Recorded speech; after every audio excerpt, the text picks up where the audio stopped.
महेश जी, मैं आपका एक लेख पढ़ रही थी, कॉकरोच एक कीड़ा। तो इसमें आपने बेरोजगारी के बारे में काफी कुछ लिखा है। तो दो लाइनें जो मैं आपसे बोलना चाहूंगी।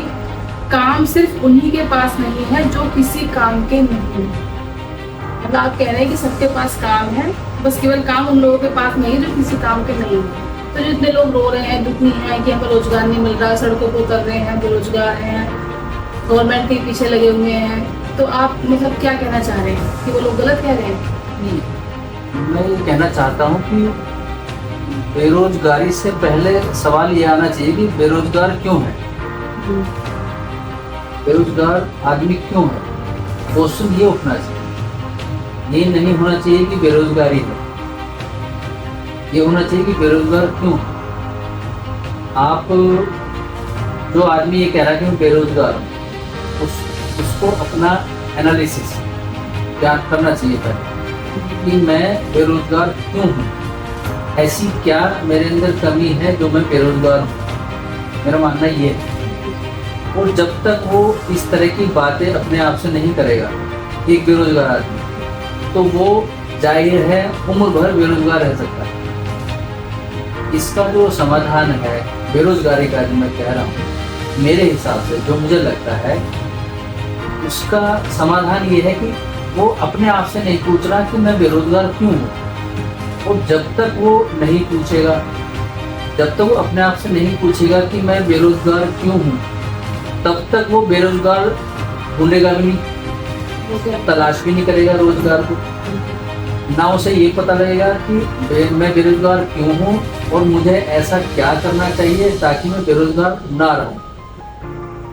तो ये लोग जो बेरोजगार का रोना जो रोते हैं सरकार के सामने या अपने घर में कहीं भी, तो मेरा उनसे यही कहना है कि आप पहले एक बार अपने आप से पूछें कि हम बेरोजगार क्यों हैं।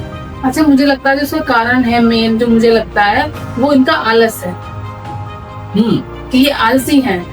आलस तो है ही, आलस तो है ही, लेकिन सेल्फ ज्ञान भी नहीं है ना, अपना आत्मज्ञान भी इनको नहीं है। क्योंकि ये कभी सवाल ही नहीं करते अपने आप से कि हम बेरोजगार क्यों हैं। और ये कहते हैं काम नहीं है, तो मैं पूछता हूँ काम कहाँ नहीं है। मुझे एक जगह ऐसी बता दो कि जहाँ काम नहीं है। आप कहने लगो कि नहीं मुझे तो यही काम करना है, मुझे तो उसी लेवल पे बैठना है, मुझे पहले जो भी 50,000 की मिलनी चाहिए, मुझे तो मैं इससे पहले काम नहीं करूंगा, मेरा तो एक रुतबा है, या मैंने इतनी पढ़ाई की है, या मैं ऐसे घर से हूँ, या मैं ऐसे माहौल से हूँ। कुछ लोग कहते हैं कि मेरे घर से बहुत दूर है जो काम है। हाँ, मैं तो वहाँ काम कर ही नहीं सकता, 3 ऑटो चेंज करने पड़ेंगे, मैं मुझे तो जो है अब वहाँ तक पहुँचूंगा मुझे 4 बस चेंज करनी पड़ेगी, मैं कैसे जाऊंगा। तो ये इनसे जूझना पड़ेगा ना पहले। भी आपको मन का काम तब मिलेगा जब आप पहले उस काबिल हो जाओगे। बेरोजगारी का मुद्दा तो बाद में है, पहले आपको अपने आप से ये सवाल करने पड़ेंगे ना। आप जो बहानेबाजी या करते हैं, कोई कहता है बड़ा दूर पड़ेगा जी मुझे तो मेरे घर से, मैं कैसे अप डाउन करूंगा। तो ऐसा तो हो नहीं सकता कि ऑफिस उठ के आपके घर चला जाए। या आप ढूंढ रहे हैं अपने काबिलियत की जॉब, वो काबिलियत की जॉब मिलना इतना आसान है नहीं, उसके लिए भी आपको शुरुआत तो कहीं से करनी पड़ेगी ना। पहले तो भाई आपको एक मुकाम पे जाना, ऐसा तो कोई है नहीं आपको सीधे उस मुकाम पे कोई बैठा देगा, ले जाएगा। स्टेप बाय स्टेप आप स्टेप तो शुरू करोगे ना कहीं से, बस वही आप शुरू नहीं कर रहे हो।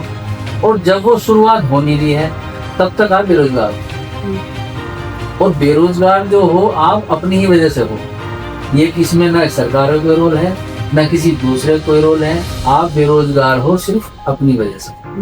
चाहे पढ़ा लिखा इंसान हो या अनपढ़ हो, जो कोई कमी तो किसी के लिए भी नहीं है। जैसे आप देखो आजकल घरों हो या कोई ऑफिस हो, आप अगर कामवाली ढूंढने जाते हो आपको कामवाली नहीं मिलती है। मतलब हर जगह शॉर्टेज रहती है कामवालियों की भी। और वहाँ लोग गरीब होता है कि हमारे पास काम नहीं है, हम भूखे मर रहे हैं। मैं कह रहा हूँ जो गरीब लोग भी हैं, जिनके पास जो काम करने में जी नहीं चुराते, वो मेहनती, उनके पास भी कहाँ कमी है। उनके पास कमी। आप काम वाली का एग्जाम्पल ले लो, एक काम वाली ऐसी है उसको सब बुलाते हैं, मेरे यहाँ आ जाओ, मेरे यहाँ आ जाओ, उसको टाइम नहीं। और कुछ काम वाली के पास काम नहीं। तो अंतर क्या है दोनों में?